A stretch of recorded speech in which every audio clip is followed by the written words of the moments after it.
Aujourd'hui, on plonge au cœur d'un moment décisif dans la création du vin, ce qu'on appelle la macération. C'est un mot qu'on voit souvent sur les étiquettes ou qu'on entend quand on parle de vin rouge, voire même de vin orange. Mais au fond, qu'est-ce que ça veut dire ?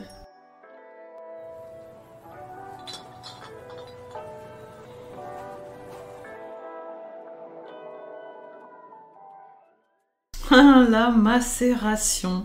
C'est l'un des mots les plus importants de la vinification et pourtant probablement l'un des moins compris ou parmi ceux dont on parle le moins. La macération, c'est tout simplement le moment où la peau, les pépins et parfois même les rafles, les queues, les rafles du raisin restent en contact avec le jus. Et ce contact, il est vraiment essentiel. Il va donner la couleur, les arômes, les tanins et même la structure du vin. En fait, c'est un peu tout ce qu'on aime dans une bonne bouteille. Donc ça vaut le coup d'expliquer un petit peu à quoi ça ressemble. Et concrètement, comment ça se passe exactement ? Alors, ce processus, il a lieu juste après la vendange, au moment où on met les raisins en cuve. Alors, pour les vins rouges, on en cuve souvent les baies, les grains de raisin, avec ou sans les rafles, et on laisse tout ensemble, le jus, la peau, les pépins. Je disais les rafles parce que parfois le vigneron peut décider de ne pas les garder, de dégrapper et de ne garder que les grains. C'est un choix du vigneron. Ça, c'est un choix du vigneron, parce qu'il faut que les rafles soient bien mûres, autrement ça donne un goût végétal qui n'est pas forcément bienvenu. Alors, ce sont surtout les peaux qui vont transmettre la couleur au jus.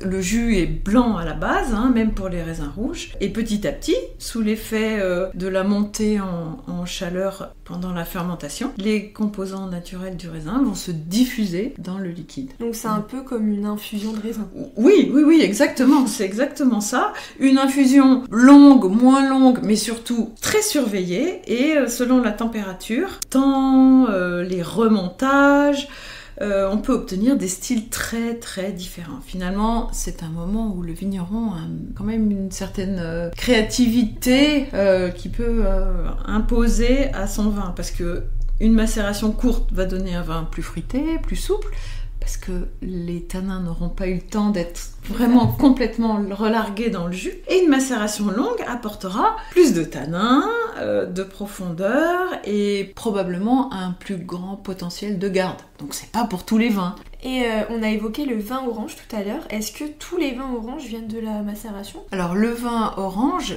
on appelle ça un vin de macération. Ouais, c'est vraiment son nom, c'est vraiment le principe même. Le vin orange, c'est un vin blanc qui est vinifié comme un vin rouge. Donc le jus de raisin blanc reste en contact avec les peaux pendant plusieurs heures, plusieurs semaines. Ça dépend de l'intensité qu'on veut donner au vin, et cette macération lui donne une couleur plutôt ambrée, on dit orange, mais aussi une structure tannique, étonnant pour un vin blanc, mais une structure tannique, et des arômes très particuliers. On peut retrouver du thé noir, des épices, des zestes d'agrumes, un peu de marmelade d'orange, d'autres agrumes, et c'est un style à part. Pas toujours facile d'accès, mais assez fascinant, surtout parce que nouveau. Oui, on n'en fait pas depuis longtemps en France. On en fait depuis 8000 ans en Géorgie, mais en France, que seulement depuis quelques années. Et les rosés, c'est aussi une histoire de macération ? Oui, alors pour certains rosés, on parle de rosés de macération. Voilà, ça veut dire que les raisins noirs sont laissés en contact avec les peaux pendant juste quelques heures, une nuit maximum. Ensuite, on presse et on vinifie comme un blanc. Donc plus la macération est longue, plus la couleur du rosé va être intense. Et c'est très différent d'un rosé qu'on appelle de pressurage direct. Et là, on presse immédiatement les raisins noirs. Du coup, les peaux n'ont pas le temps de colorer le jus et on a des rosés très pâles, qui ressemblent plus à des vins blancs du coup. D'accord. Donc la durée de contact avec les peaux, c'est vraiment la clé au final de ce processus. Exactement, que ce soit pour un rouge, un orange ou un rosé, c'est la macération qui détermine l'arôme, la couleur, la structure et une grande partie du style du vin. Et est-ce qu'il existe plusieurs types de macération ou c'est à chaque fois une macération type pour chaque vinification ? Alors oui, tout à fait, il y a différentes manières de la pratiquer et chacune va influencer le style du vin. Alors regarde, par exemple, ce qu'on appelle la macération préfermentaire à froid. On sait que pendant la fermentation, la température augmente. Mais avant ça, on garde les raisins à basse température, autour de 10 degrés. On les met dans une cuve qu'on réfrigère finalement, pendant quelques heures, quelques jours parfois, juste avant le démarrage de la fermentation. C'est-à-dire qu'on empêche que la température reste à 10 degrés, ça va remonter tout doucement et commencer à fermenter. Mais il y aura eu cette petite étape de macération préfermentaire à froid.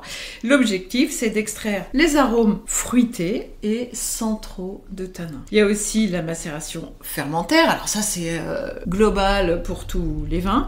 C'est la plus classique. Les jus et les peaux restent ensemble pendant toute la durée de la fermentation alcoolique. Et ça peut durer de 5, ça va très vite, à une trentaine de jours quand on veut vraiment extraire de la couleur, des tanins, de la force, de la puissance, etc. Et c'est là que la structure du vin va vraiment se construire. Donc tout vin passe par une macération fermentée. Tout vin rouge ou orange, par une macération fermentaire. Voilà. Après, il y a la fermentation carbonique. Celle-là, on la connaît bien parce que c'est celle qui est utilisée dans le Beaujolais. Les grappes entières, non éraflées, sont mises dans des cuves qu'on sature entièrement de CO2 et la fermentation va démarrer à l'intérieur de chaque baie, parce que le jus qui est au fond de la cuve, qui est là par écrasement des baies, va démarrer en fermentation et progressivement atteindre toutes les grappes entières qui sont dans la cuve. Et ça donne des vins très fruités et peu tanniques. Voilà, on appelle ça une fermentation intracellulaire à l'intérieur des baies. Et il existe une dernière petite macération pour vraiment faire le tour, c'est la macération pelliculaire. Et ça, c'est seulement pour les blancs. C'est une macération très courte, de quelques heures seulement, sur les peaux avant pressurage. Un petit peu comme on a dit tout à l'heure, cette macération préfermentaire à froid pour les vins rouges. Et là, on fait pareil pour les blancs, pour que les pellicules, c'est-à-dire les peaux, aient le temps de donner un peu plus d'arôme et de gras sur certains blancs.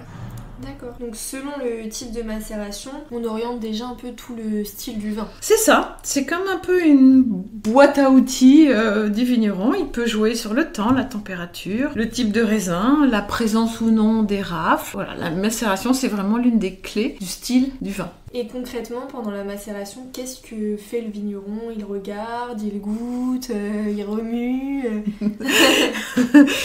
Il se tourne les pouces, il attend que ça se passe. Non, non, c'est vraiment tout ce que tu dis. Hein. Il regarde, il goûte, il remue, il surveille la température et les densités. Hein. Il a un petit appareil qui regarde. Quand on s'approche de 1000, c'est que tous les sucres ont été transformés en alcool. Voilà, donc il fait très attention justement, il surveille tout ça. Par exemple aussi avec le remontage, on enlève avec une pompe, hein, on prend les jus du bas de la cuve et on les remonte sur le dessus du chapeau, on appelle ça le chapeau, pour mouiller les peaux qui sont remontées en suspension, pour continuer à bien extraire tout ce qu'il y a dans les peaux. Voilà. Il y a le délestage aussi, on vide toute la cuve, on laisse le marc, hein, le marc c'est les peaux, hein, le amas de peaux compactes, on le laisse séparer et ensuite on réincorpore le jus. C'est un peu plus technique mais c'est aussi très efficace, toujours dans l'idée d'aller chercher tout ce que la couleur, les peaux, tout ce qu'il y a dans ces peaux qui sont un peu magiques finalement. Et ce sont ces gestes qui permettent d'extraire les bons composés en évitant toutes les déviations, hein, l'oxydation, la réduction, tout ça, ça se surveille vraiment à la minute. Hein. Ouais. Donc c'est un vrai moment de création, comme tu disais tout à l'heure, pour le vigneron. Oui, c'est un moment très engageant, hein, finalement. Il faut être réactif, sensible, un peu à l'écoute du raisin. Et c'est là que le vin se construit, vraiment. Bon, et bien on résume. La macération, c'est le contact entre le jus et les éléments solides du raisin, tels que les peaux. Elle est essentielle pour la couleur, les arômes et la structure du vin. Et surtout, il existe plusieurs types de macération selon le style recherché. C'est un moment très technique, mais surtout très intuitif pour le vigneron. Oui, exactement. Quand on comprend la macération, on comprend d'où vient le style d'un vin. Voilà. Et la prochaine fois que vous lirez ce mot sur une étiquette, en général, macération, on le voit surtout sur les vins oranges, parce qu'on appelle ça des vins de macération.